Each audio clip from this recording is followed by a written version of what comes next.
Hello guys, कैसे हैं आप सब लोग। आशा करता हूँ मैं आप सब बहुत अच्छे होंगे और उतनी अच्छी आपकी पढ़ाई चल रही होगी। हम लोग क्लास 6 पढ़ रहे हैं। क्लास 6 की पॉलिटीज या मैं कहूँ सिविक्स के एनसीईआरटी हम लोग पढ़ रहे हैं और यह है चैप्टर नंबर 3। चैप्टर का नाम बहुत इंपॉर्टेंट है। चैप्टर का नाम है गवर्नमेंट, सरकार।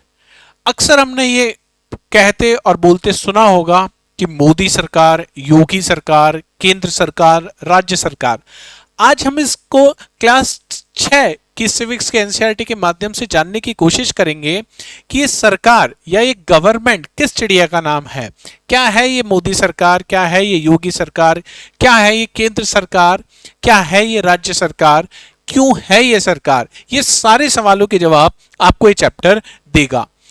समझने की कोशिश करते हैं कि 1947 से पहले क्या ऐसा अलग था कि अलग सरकारें हुआ करती थी और 1947 के बाद ऐसा क्या हुआ कि सरकार की परिभाषा बदल गई। 1947 से पहले की सरकार अगर आप देखोगे तो सरकार भारतीयों द्वारा चुनी हुई नहीं हुआ करती थी। वो सरकार अंग्रेजों की सरकार थी। लेकिन 1947 के बाद, या मैं एग्जैक्टली कहूं तो 1950 के बाद जब पहला इलेक्शन हुआ उसके बाद की अगर आप सरकारें देखोगे तो सरकार भारतीयों द्वारा चुनी गई। 1952 में नेहरू जी ने जब पहली बार इलेक्शन फेस किया, हालांकि पहले भी इलेक्शन हुआ था, पर वो इलेक्शन ये कहा जा सकता है कि उसमें सभी लोगों ने पार्टिसिपेट नहीं किया था। ये सारी मिस्ट्री आगे हम लोग बहुत अच्छे से समझने की कोशिश करेंगे, पर आप मूलतः समझ गए होंगे कि आज हम इस चैप्टर में किस बारे में बात करने वाले हैं। तो चलते हैं, जानने की कोशिश करते हैं कि सरकार क्या है, ये गवर्नमेंट क्या है। मैं चैप्टर पे जंप करने से पहले एक उदाहरण के तौर पे, एक केस स्टडी के तौर पे इसको समझते हैं। हमारा आदि मानव, समझिए हम कौन से मानव हैं, आदि मानव है, आदि मानव। ठीक है। प्राचीन समय में जब समाज की उत्पत्ति नहीं हुई थी, हम लोग आदि मानव जो था हमारा, वो क्या करता था, बेसिकली उसका काम क्या था, सब हंटिंग, क्या काम किया करते थे, हंटिंग एंड गैदरिंग का काम था। हंटिंग एंड गैदरिंग का काम था। अब मानो कुछ लोग हैं, अभी ना तो वो समाज है, ना घर है, ना परिवार है, कुछ लोग हैं। 5 लोग मान लेते हैं अपन लोग, ये 5 लोग हैं यहाँ पे, 3, 4, 5। ये पांचों लोग क्या कर रहे हैं, सुबह जा रहे हैं, डेली जंगल में जाते हैं, कुछ हंट करने की कोशिश करते हैं और हो सकता है किसी एक को हंट मिले, दूसरे को हंट ना मिले, पॉसिबिलिटी है। जाते हैं, शाम को वापस लौट के आ जाते हैं, ये इनका काम है। पांचों ने एक दिन ऐसे ही बैठे बैठे इनको ये सूझा कि क्यों ना 5 में से केवल 2 लोग जंगल में जाएं, 3 लोग यहीं रहें। 2 लोग जो जंगल में जाएंगे वो अलग अलग दिशा में जाएंगे, मान लेते हैं ये नॉर्थ में जा रहा है, ये साउथ में जा रहा है। बाकी जो बचे हुए 3 हैं, इसमें से एक व्यक्ति क्या करेगा, एक व्यक्ति का काम है इन दोनों को, नॉर्थ को और साउथ को, ये बताना कि कहां कहां पे जानवर ज्यादा हैं तो वहां पे ये हंट कर सकें। बाकी 2 का काम क्या है, बाकी 2 का काम ये है कि जो ये हंट पकड़ के लाएंगे उसको किस तरीके से काटा जा सकता है, किस तरीके से खाया जा सकता है, ये इनका काम है। और बाकी इन लोगों की सुरक्षा करने की जिम्मेदारी भी इनको दे दी गई। तो आप देख रहे हो कि चीजें क्या हो रही है, थोड़ी थोड़ी व्यवस्थित हो रही हैं। अब ये 5 लोग थे इस ए जगह पे, इसी तरीके से बी जगह पे 5 लोग रहे होंगे, सी जगह पे 5 लोग रहे होंगे। धीमे धीमे पास आने लगे और एक व्यवस्थित तरीके से अपना काम करना शुरू इन्होंने किया।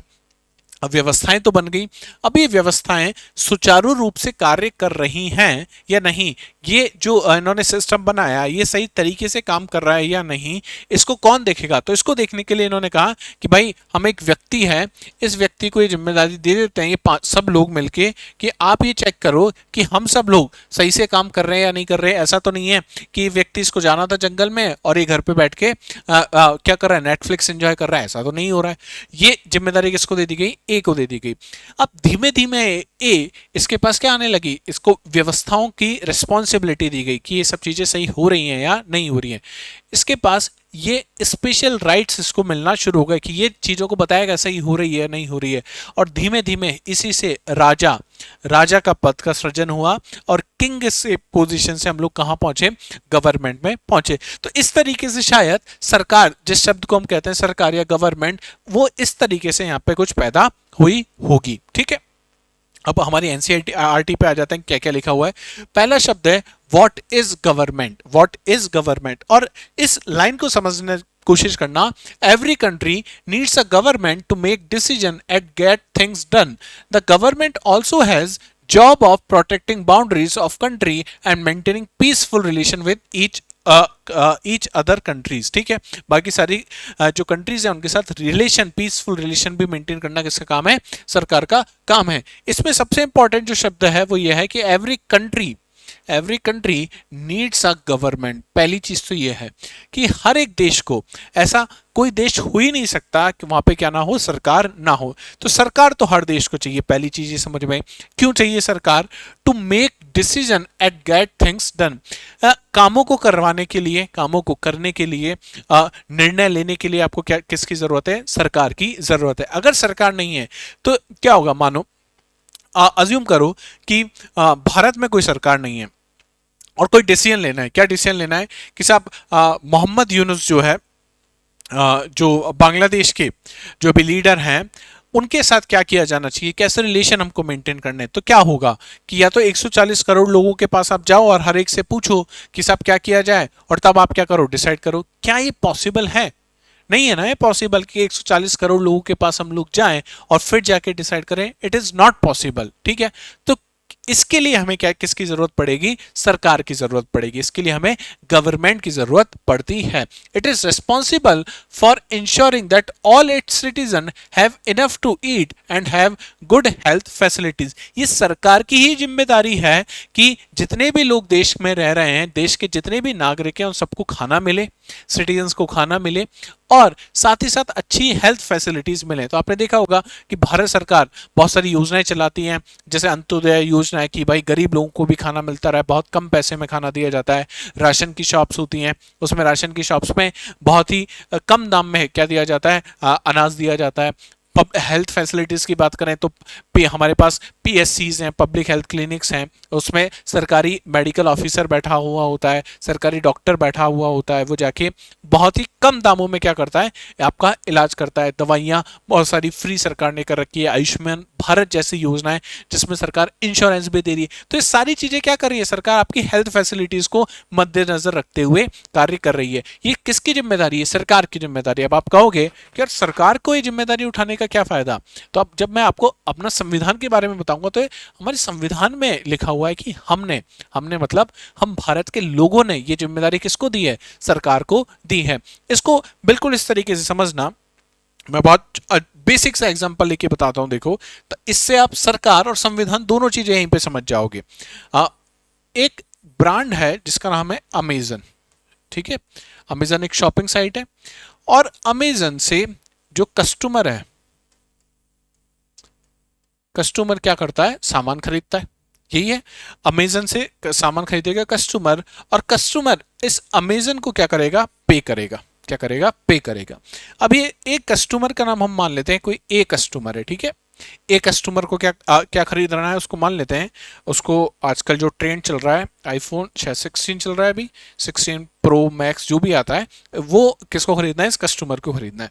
अमेजन की ये पॉलिसी, मान लेते हैं अमेजन की पॉलिसी ये है कि आपको क्या करना पड़ेगा, प्री पेमेंट करना पड़ेगा। प्री पेमेंट का मतलब है जब आप ऑर्डर कर रहे हो तभी आपको पैसा देना पड़ेगा। तो कस्टमर ने क्या किया भाई, अमेजन को पैसा दे दिया, अमेजन को पैसा दे दिया, लेकिन अभी प्रोडक्ट किसके पास नहीं पहुंचा है, प्रोडक्ट किसके पास नहीं पहुंचा है, कस्टमर के पास नहीं पहुंचा, लेकिन पैसा दे दिया है। क्यों दे दिया, कहां से आया है विश्वास? तो अमेजन के पास क्या है, डॉक्यूमेंट है। डॉक्यूमेंट में बहुत सारी क्या लिखी हुई है, कंडीशंस लिखी हुई हैं कि साहब अगर ये होता है तो आप ये कर सकते हो, ये होता है तो ये कर सकते हो। तो एक कागजी कार्यवाही की सारी चीजें कहाँ लिखी हुई है, यहाँ पे लिखी हुई है। और ये जो कागज है, इससे क्या बिल्ड हो रहा है, आपका ट्रस्ट बिल्ड हो रहा है। क्या बिल्ड हो गया? आपका ट्रस्ट बिल्ड हो गया कि ऐसा नहीं होगा कि मैंने पैसा तो दे दिया लेकिन ये आईफोन नहीं पहुंचेगा। और कुछ टाइम बाद हुआ ये कि आपके पास क्या पहुंच गया? आईफोन पहुंच गया। अमेजन ने आपसे पैसा लिया, आपको प्रोडक्ट दिया, आपको गुड्स प्रोवाइड कराया या सर्विस प्रोवाइड कराई, ये काम किया अमेजन ने। ठीक है, अब इसी चीज को अप्लाई करना है गवर्नमेंट पे। ठीक है, ये है गवर्नमेंट, ये है सिटीजन। सिटीजन को क्या चाहिए? सिटीजन को चाहिए कि मेरे को रोड पे जब मैं जाऊं तो पक्की रोड मिल जाए, जब मैं रोड पे जाऊं तो रोड लाइट्स मिल जाएं, घर में सुबह पानी आ जाए, घर में बिजली का कनेक्शन हो, सिक्योरिटी हो, लॉ एंड ऑर्डर जैसी कोई भी प्रॉब्लम ना हो। तो ये सारी जिम्मेदारी इस सिटीजन ने क्या किया? आउटसोर्स कर दी। क्या कर दी? आउटसोर्स कर दी। किसको दे दी? सरकार को। सरकार नाम से एक एजेंसी बनाई और उसको दे दी। ठीक है, अब सरकार ये सब काम कर रही है तो सरकार क्या लेगी? पैसा लेगी, क्योंकि सरकार खुद से तो नहीं कर सकती है। किसके लिए कर रही है? नागरिकों के लिए कर रही है, तो पैसा भी कहां से लेना पड़ेगा? सिटीजन से लेना पड़ेगा। तो सरकार ने तो सारी सुविधाएं किसको मुहैया कराई? सिटीजन को मुहैया कराई। और सिटीजन ने सरकार को क्या दिया? सरकार को दिया टैक्स, सरकार को दिया पैसा। अच्छा, ये ट्रस्ट कैसे बिल्ड हुआ? तो ट्रस्ट बिल्ड होने के लिए हमने क्या बनाया है? कॉन्स्टिट्यूशन बनाया है। आप समझ पाए कि कैसे अमेजन और सरकार एक जैसे काम कर रही हैं? चीजें समझ में आ गई? ये सरकार की रिस्पॉन्सिबिलिटी जो किसने दी है? सिटीजन ने दी है कि हमें खाना चाहिए, हमें खाना प्रोवाइड करवाओ। फूड सिक्योरिटी की अगर अपन बात करें, हमें अच्छी हेल्थ फैसिलिटीज चाहिए, हमें पीने के लिए पानी चाहिए, लॉ एंड ऑर्डर अच्छा होना चाहिए, हमारी सेफ्टी होनी चाहिए। हमारे पास जो भी प्रोडक्ट आ रहे हैं बाहर से, उन पे किस तरह से टैक्स लगेगा, ये कौन डिसाइड करे? सरकार डिसाइड करे। हमें किन किन प्रोडक्ट चाहिए, ये कौन डिसाइड करे? ये सरकार डिसाइड करे।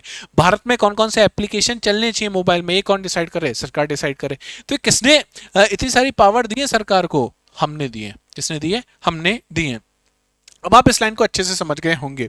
अच्छा, यहां पे एक और चीज लिखी हुई है कि government has also the job of protecting the boundaries of the country.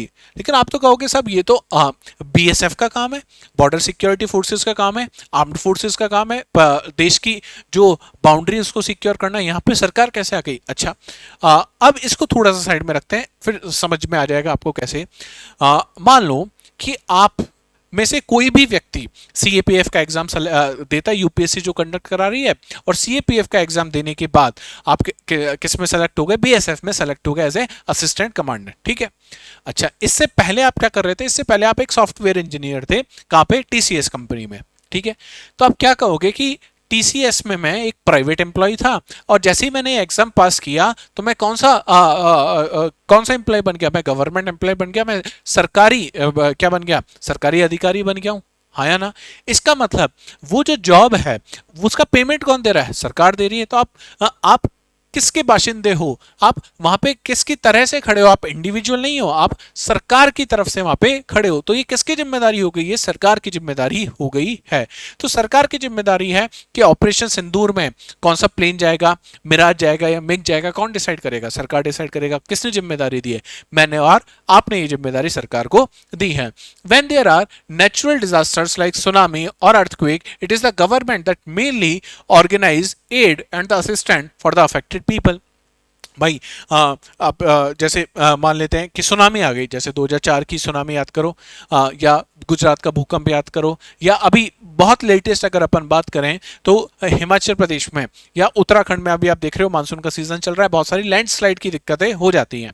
Landslide की दिक्कत हो गई, रोड पे पूरा मलबा जो है वो आके गिर गया है। अब उसको कौन उठाएगा? आप उठाओगे, मैं उठाऊंगा, या कोई एक ऐसी एजेंसी सरकार ने बना रखी है जो उस काम को संभालेगी? तो आप कहोगे सब सरकार ने ऐसे एजेंसी संभाल बना रखी है, वो अपनी मशीनें लेके आती है और रोड को क्लीन करवाएगी। और वहां पे जो लोग खड़े होंगे उस समय रोड पे, उसकी सिक्योरिटी करना भी किसकी जिम्मेदारी है? सरकार की जिम्मेदारी है।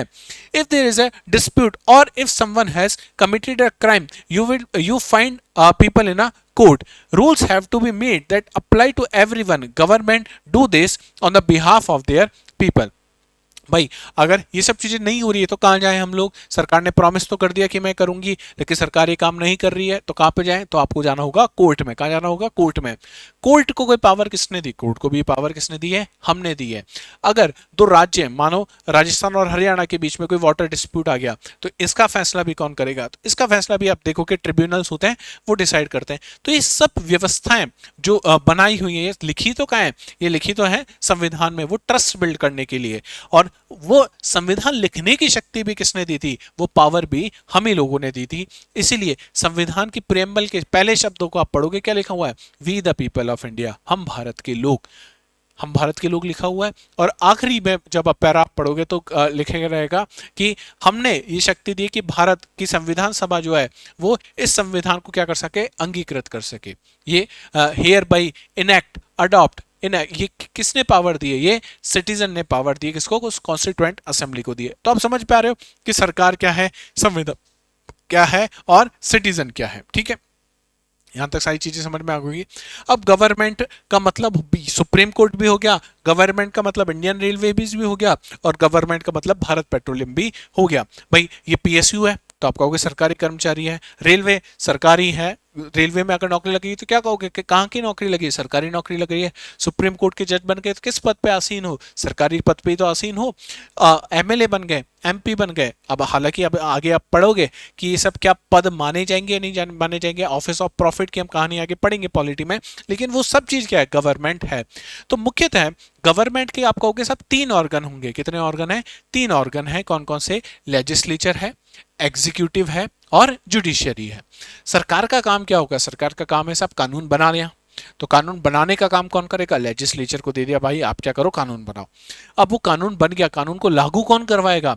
ऐसा तो नहीं है ना कि सिर्फ मोटर व्हीकल एक्ट बनाने से सब लोग मोटर व्हीकल एक्ट को पालना शुरू कर देंगे, उसकी नहीं करेंगे। हेलमेट लगाना जरूरी है, इसके लिए ट्रैफिक पुलिस को खड़ा होना पड़ेगा।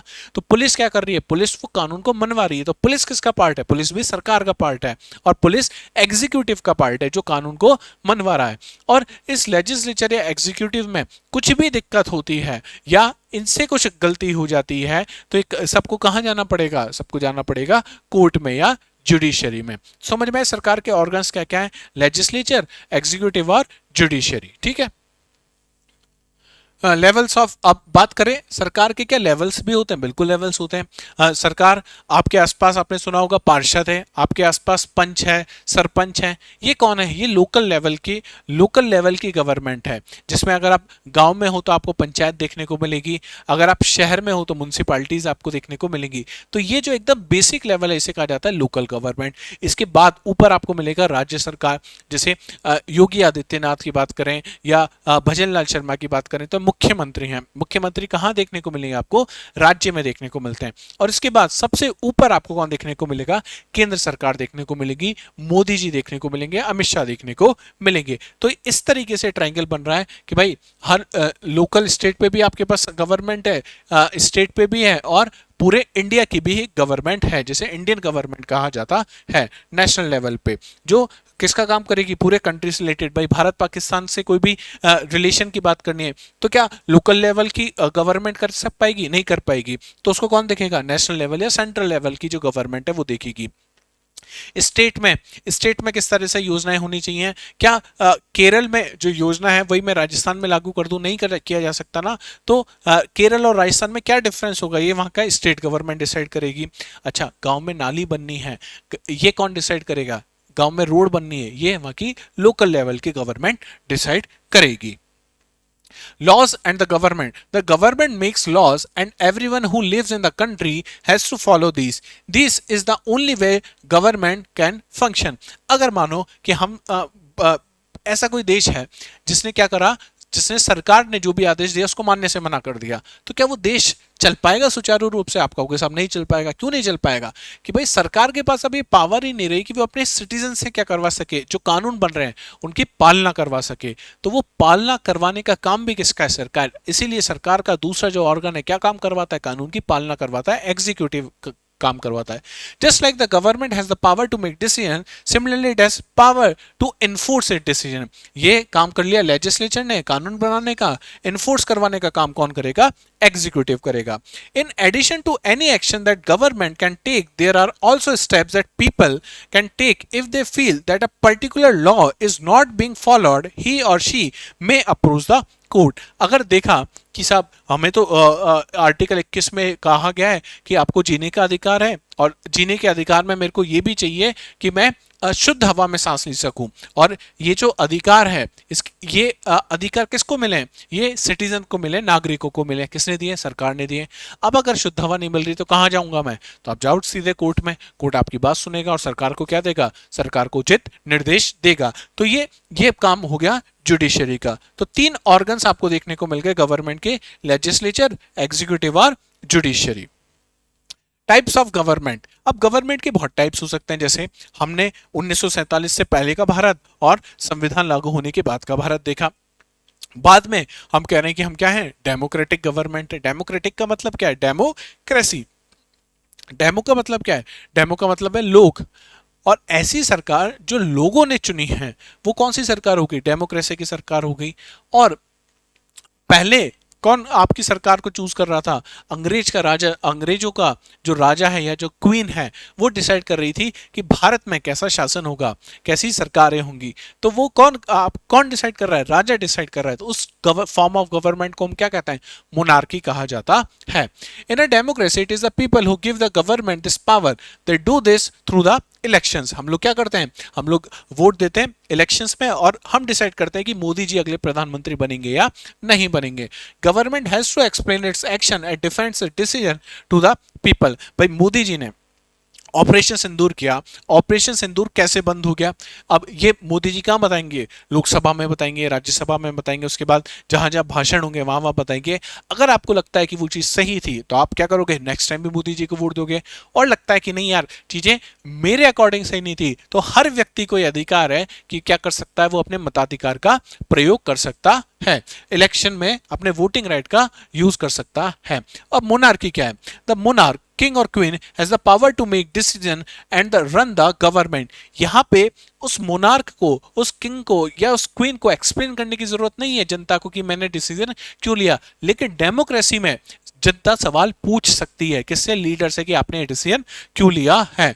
The monarch may have a small group of people to discuss matters but the final decision making power remains with the monarch. अब इसको इस तरीके से समझो कि आपने मुगले आजम मूवी देखी है। मुगले आजम मूवी में अनारकली को क्या करना है? दीवार में चिनवाना है। हालांकि मध्यकालीन इतिहास में कहीं पे भी आपको अनारकली जैसा कैरेक्टर नहीं मिलेगा, ये हमारी बॉलीवुड की खोज है, ठीक है। तो अब उसको चिनवाना है, तो इसका डिसीजन कौन लेगा? इसका डिसीजन वो राजा साहब ले लेंगे डायरेक्टली। ऐसा थोड़ी है कि जनता से पूछा जाएगा और अगली बार जब कोई राजा बनेगा तो उसको ये एक्सप्लेन करना पड़ेगा पहले कि ये डिसीजन इसलिए लिया गया। तो वहां पे सारी डिसीजन पावर किसके पास है? किसी एक इंडिविजुअल के पास है, जिसको हम क्या कह रहे हैं? मोनार्क कह रहे हैं, जिसको हम किंग या क्वीन कह रहे हैं। Unlike in a democracy, kings and queens do not have to explain their actions और defend the decision they take. किसी को एक्सप्लेन करने की जरूरत नहीं है किसमें? मोनार्की में। Democratic government, democracy is rule by the people. Ultimately democracy क्या है? Rule by the people. We the people of India having solemnly resolved to constitute India into a sovereign socialist democratic republic। ये सारी बातें कौन कर रहा है? We the people of India. हम भारत के लोगों ने डिसाइड किया है कि भारत क्या होगा?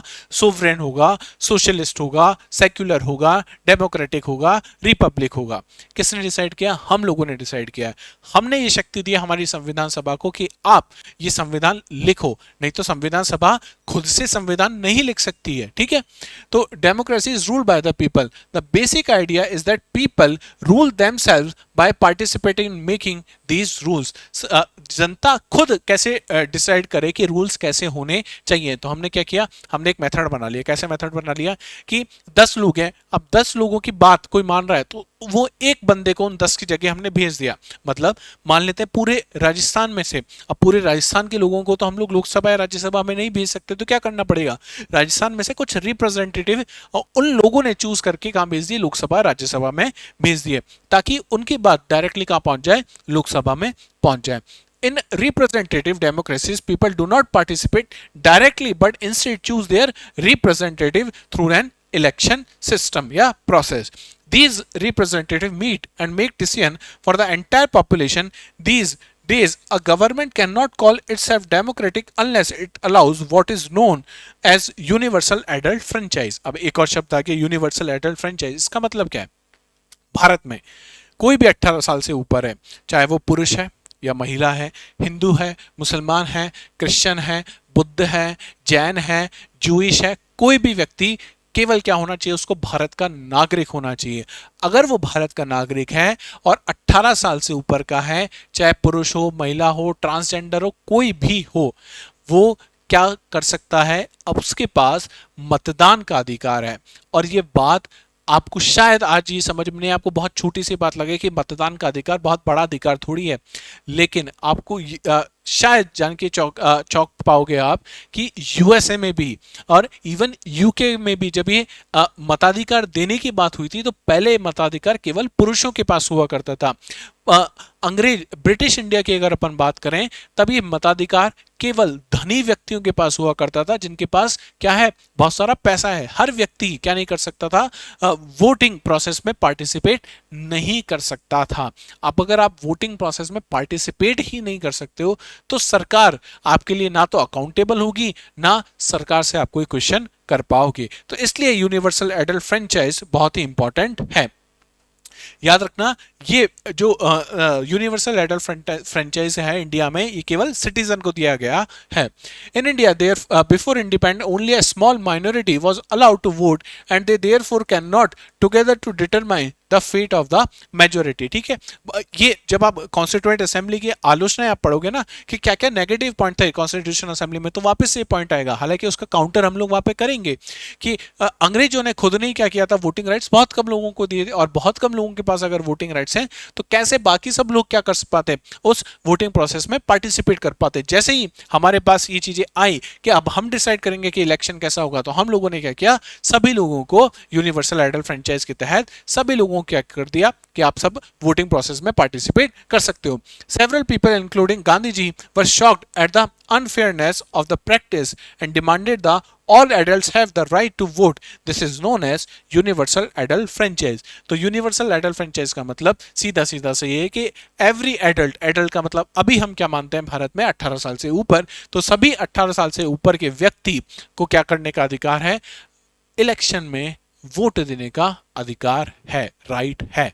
इसलिए गवर्नमेंट कैसी है इंडिया में, इंडिया में गवर्नमेंट है डेमोक्रेटिक गवर्नमेंट। क्यों? क्योंकि कौन डिसाइड कर रहा है, मैं और आप डिसाइड कर रहे हैं, इंडिया का वोटर्स डिसाइड कर रहे हैं कि सरकार अगली कौन बनेगी। ठीक है, तो ये था, आज हमने बहुत ही बेसिक भाषा में जाना कि गवर्नमेंट क्या होती है, सरकारें क्या होती हैं, सरकारें कैसे चुनी हुई जाती हैं, मोनार्की क्या होती है, भारत में मोनार्की है या नहीं है, भारत में डेमोक्रेसी है या नहीं है, इस सारी चीजें आज हमने जाना। तो बेसिकली डेमोक्रेसी का एक मतलब मैं कहूँ डेमोक्रेसी की बहुत बेसिक सा पहला स्पून हमने टेस्ट किया है कि डेमोक्रेसी का मतलब क्या होता है। हालांकि अभी आप पूरी तरीके से डेमोक्रेसी जान भी नहीं पाओगे इस चैप्टर को पढ़ने के बाद, लेकिन एक बेसिक आइडिया हो गया कि भारत को क्यों डेमोक्रेसी हम कह रहे हैं, क्योंकि भारत में यूनिवर्सल एडल्ट फ्रेंचाइज है और उस यूनिवर्सल एडल्ट फ्रेंचाइज के तहत भारत के सभी नागरिकों को यह अधिकार प्राप्त है कि आप क्या कर सको,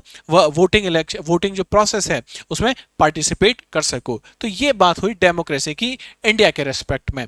मोनार्की की अगर अपन बात करें तो मध्यकालीन भारत की हमने बात करी, वहां पे किस तरह का सिस्टम था, मोşark सिस्टम था। अगला उपराष्ट्रपति कौन होगा, अभी हमारे उपराष्ट्रपति जी ने क्या कर दिया है, इस्तीफा दे दिया। याद रखना है भारत के पहले ऐसे उपराष्ट्रपति हैं जिन्होंने अपने पर्सनल रीजन से क्या दिया है, इस्तीफा दिया है। श्रीमान जो जगदीश धनखड़ जी उन्होंने इस्तीफा दिया। अब अगला उपराष्ट्रपति कौन बनेगा ये किसी को नहीं पता ना, लेकिन आप सोचिए कि ब्रिटेन की अगर बात की जाए तो ब्रिटेन में क्वीन एलिजाबेथ कि डेथ से पहले ये पता था कि चार्ल्स क्या बन जाएंगे, किंग बन जाएंगे, और चार्ल्स का बेटा, बड़ा बेटा क्या बनेगा, किंग बनेगा। तो पहले से चीजें डिसाइड है। ये डिफरेंस होता है मोनार्की और डेमोक्रेसी में। तो उम्मीद करता हूं आपको चीजें समझ में आई होंगी। अगर सेशन अच्छा लगा तो प्लीज लाइक करें, शेयर करें और कमेंट सेक्शन में मुझे जरूर बताएं कि आपको सेशन कैसा लग रहा है और किन किन चीजों की आपको जरूरत है लेक्चर में। मिलते हैं नेक्स्ट क्लास में, तब तक आपको क्या करना है, चीजें रिवाइज करते रहना है और शेयर करना ना भूलें। जय हिंद, जय भारत।